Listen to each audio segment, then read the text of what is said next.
अस्सलामुअलैकुम वरहमतुल्लाहि वबरकातुहू। प्यारे दोस्तों, जब रमज़ान में शयातीन कैद कर दिए जाते हैं तो उसके बावजूद भी इंसान से गुनाह पे गुनाह क्यों होते हैं, आइए जानते हैं इस बयान के ज़रिए। लिहाजा आप तमामी हज़रात से गुजारिश है कि आप लोग इस वीडियो को लाइक करके आगे भी शेयर कर दें ताकि और लोगों को भी इस बात की जानकारी हो सके। सबको पता है कि चांद दिखते ही अल्लाह शैतानों को कैद कर लेता, ये सबको पता है। हदीस पाक में भी जिन्नात और शैतान दोनों कैद हो जाते हैं, इनको कैद कर दिया जाता है, जब तक चांद नहीं दिखेगा ये नहीं आएंगे।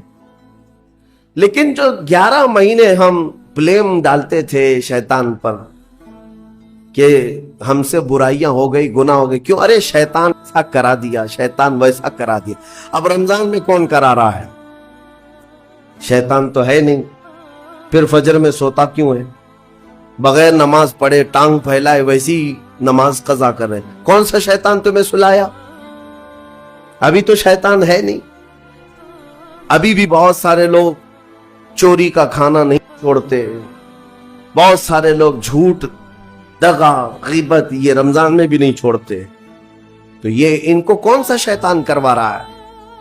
कौन सा शैतान ये बुराइयां करवाता है? इसके जवाब के लिए एक चीज समझना जरूरी है। ये बात तो मशहूर है कि सारी बुराइयां शैतान करवाता है, इब्लीस करवाता है। लेकिन आपको वो वाकया मालूम है जब आदम अलैहिस्सलाम को अल्लाह ताला ने पैदा किया और सारे फरिश्तों से कहा कि सजदा करो?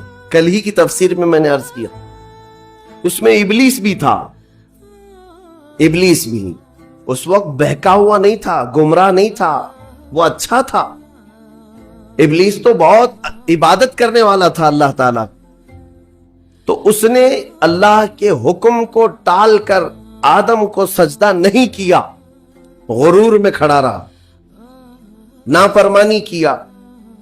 तो अब मैं ये सवाल करता हूं, हर एक को गुमराह करने वाला शैतान है, तो शैतान को किसने गुमराह किया था? उसको किसने रोका सजदा मत करना आदम को? कोई है बहकाने वाला? अरे वो तो पहला इब्लीस है, उससे पहले तो कोई इब्लीस था ही नहीं, उससे पहले तो कोई शैतान था ही नहीं।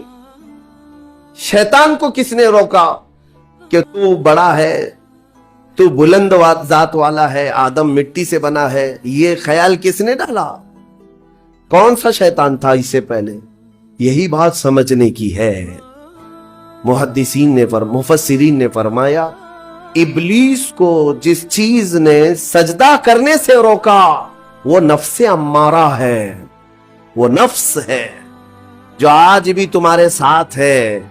हाँ, शैतान तो कैद हो जाता है रमजान के शुरू होते ही, लेकिन नफ्स तो साथ में रहता है। अब पता चला कि रमजान में जो कुछ भी गलतियां या कोताहियां या गुनाह कुछ लोगों से सरजद होते हैं तो ये नफ्स के पुजारी हैं, नफ्स इनके साथ है। ये नफ्स की गुलामी में आ गए और नफ्स के शिकार हो गए। इसीलिए कुरान में अल्लाह ताला ने अपने रसूल से भी ये फरमाया, अरअयत मन इत्तखज़ इलाहहु हवा अफ अंत तकूनु अलैहि वकीला। ए रसूल, क्या आप नहीं देखते कुछ लोग ऐसे हैं जिन्होंने अपने नफसानी ख्वाहिशात को अपना खुदा बना लिया है, अपनी ख्वाहिशात को अपना खुदा बना लिया है। ए रसूल, क्या आप ऐसों की सिफारिश करेंगे, ऐसे लोगों की वकालत करेंगे? यानी रब तबारक व तआला ने फरमाया, कुछ लोग वो हैं जो अपनी ख्वाहिशात की पूजा में हैं। क्या मतलब ख्वाहिशात की पूजा? क्या मतलब है अपने ख्वाहिशात के पीछे चलना? मतलब यही है कि जो दिल में आया, इस बंदे ने ये सोच लिया इसे करना ही है मुझे, ये ख्वाहिशात के पीछे चल रहा है। हाँ, तुम्हें आराम की फिक्र हुई, तुमने खुदा के फरमान को टाल दिया लेकिन अपनी नफ्स की सुन लिया। अल्लाह तबारक व तआला का हुक्म कुछ और है लेकिन तुम्हारी तबीयत कुछ और चाह रही है। रब तबारक व तआला का हुक्म था सुबह सुबह तुम्हें अपने घर बुला रहा था, लेकिन तुमने उसकी नहीं सुनी, अपने मन की सुनी, अपने नफ्स की।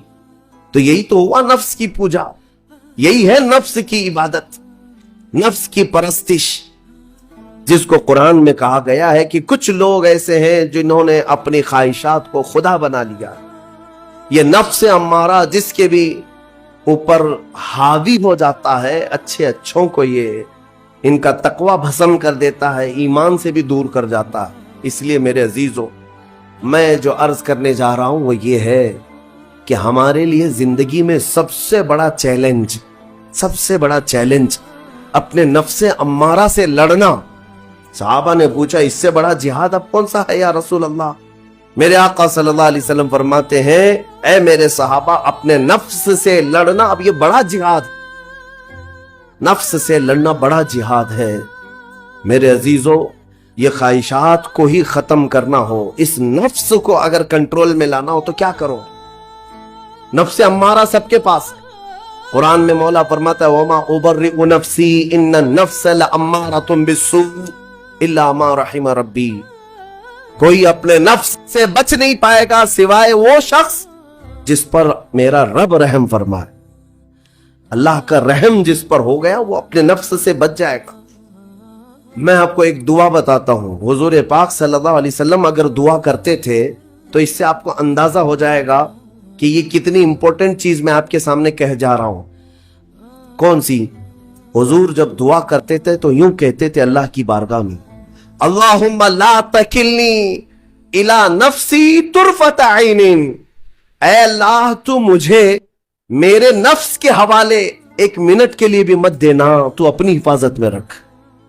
हुजूर जब ये दुआ करते थे कि मुझे मेरे नफ्स के हवाले एक मिनट के लिए, तुरफत ऐन कहते हैं पलक झपकने के बराबर, इतने टाइम के लिए भी ऐ अल्लाह, तू मुझे मेरे